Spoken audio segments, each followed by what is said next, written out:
शिवा गुरु भेजले बारे डोलिया हम चुनरिया ओढ़ के जाई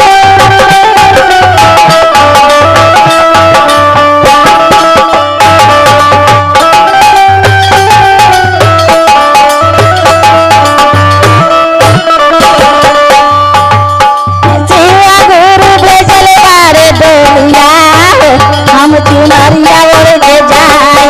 शिवा गुरु भेज दिहले डोलिया हम चुनरिया ओढ़ के जाई चुनरिया ओढ़ के जाई हम चुनरिया ओढ़ के जाई चुनरिया ओढ़ के जाई हम चुनरिया ओढ़ के जाई चुनरिया ओढ़ के जाई हम चुनरिया ओढ़ के जाई चुनरिया ओढ़ के जाई हम चुनरिया ओढ़ के जाई शिवा गुरु भेजले बारे डोलिया हम चुनरिया ओढ़ के जाई शिवा गुरु भेज दिहले डोलिया हम चुनरिया ओढ़ के जाई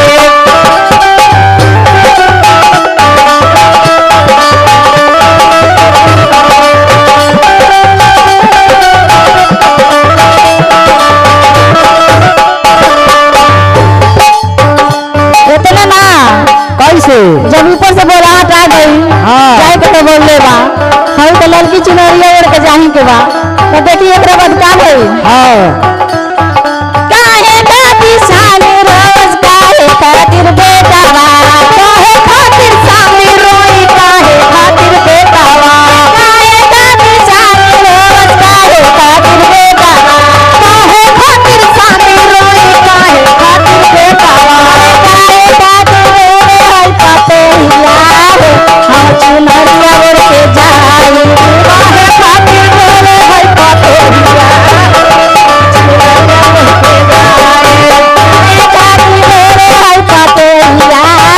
हम चुनरिया ओढ़ के जाई काहे खातिर रोए है पतैया हम चुनरिया ओढ़ के जाई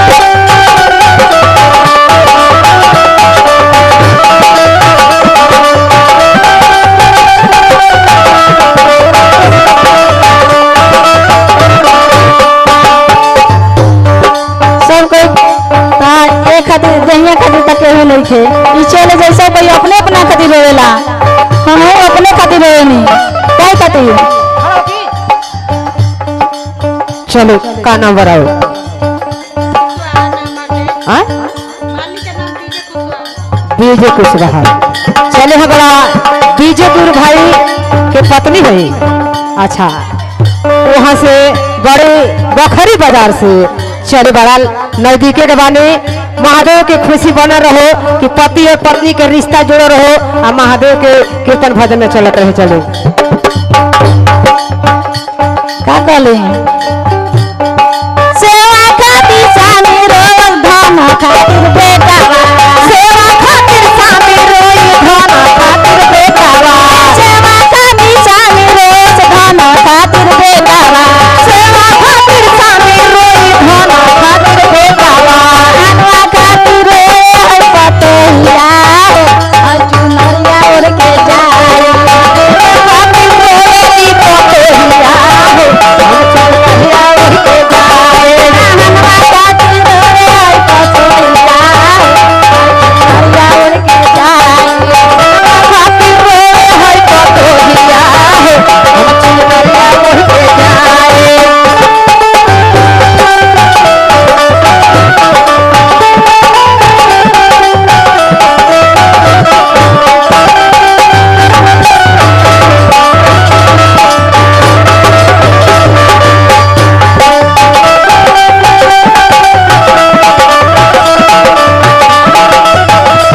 इतना ना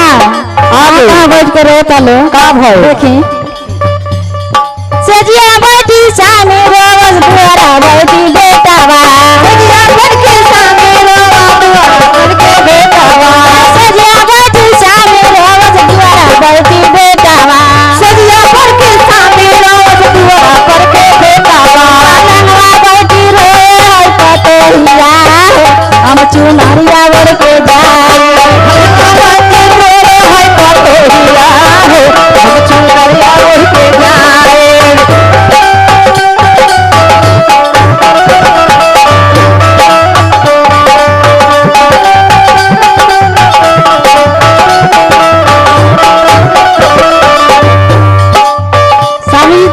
ले खातिर रोत रहलन, बेटा धनवे खातिर रोत रहलन, पतोई कौन सी खातिर रोत रहली गहना खातिर। आ सब सासू जी मर्जन के सारा उतार ली। हाँ सब लोग रोले रही। उतना सब हम जल्दी से उतार लिए ने, परानवा छूटल की जल्दी से उतार ली। तो या ई कौन सी खातिर रोत रहली? इहो तो गुरु के ज्ञान ले लेली तो काय खातिर रोत रहली? क्या कहली?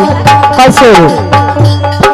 के करा से आगे मंगबो, के करा से पानिया, के करा से आगे मंगबो, के करा से पानिया, के करा से आगे मंगबो, के करा से पानिया, के करा से आगे मंगबो, के करा से पानिया, के करा से पीना बो ज्ञानवा हम चुनरिया ओर के जाई, के करा से पीने के ज्ञानवा हम चुनरिया ओर के जाई, के करा से पीना बो ज्ञानवा हम चुनरिया ओर के जाई, के करा से पीने के ज्ञानवा हम चुनरिया ओर के जाई।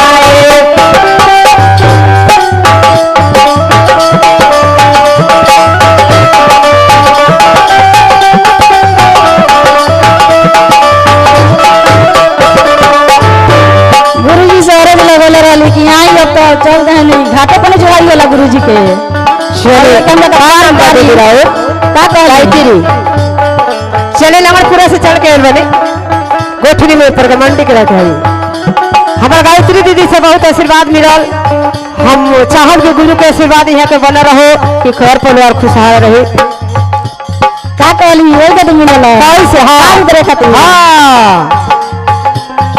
स्वामी जी से आगे मंगबो बेटावा से पानिया, स्वामी जी से आगे मंगबो बेटावा से पानिया, स्वामी जी से आगे मंगबो बेटावा से पानिया, स्वामी जी से आगे मंगबो बेटावा से पानिया, गुरु जी से मंगबो दिन जनानावा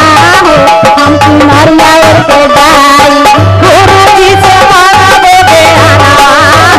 हम चुनरिया ओर के जाई, गुरु जी से मंगबो दिन जनानावा हम चुनरिया ओर के जाई, गुरु जी से मंगबो बेटावा हम चुनरिया ओर के जाई। चले हमार दीदी देख ठंडा आज कम बा तभी मैंने जगह छोड़ने की जो चाहत। चलिए आशीर्वाद बना रहे गुरु के कि ऐसे ही महादेव के दरबार में आई लो और कीर्तन भजन करते हुए यहाँ लोग के जीवन बीते। चलिए केने से नहीं हरेगा नाती के बधाई भी नहीं चर्चा होता वो दादी है बाकी भाई अभी चले श्रीनगर मैरवा सी चर्चा जन की चैनल में भारी बहुत यहाँ के नाती के उपलब्धि में चर्चा श्रीनगर में होता। राजदेव गुरु भाई के पत्नी है और यहाँ के कितना सुंदर भाग्य बा कि आज श्रीनगर में 3 गो सूत्र पर चर्चा हो रहा बा। ऐसा मौका बार बार ना मिली। चले पूरा नेर टाइट रही अभी शहर बाती बा वो नहीं टाइट रहा हाँ 120 रुपया निकला हाँ हाँ खुशी में हाँ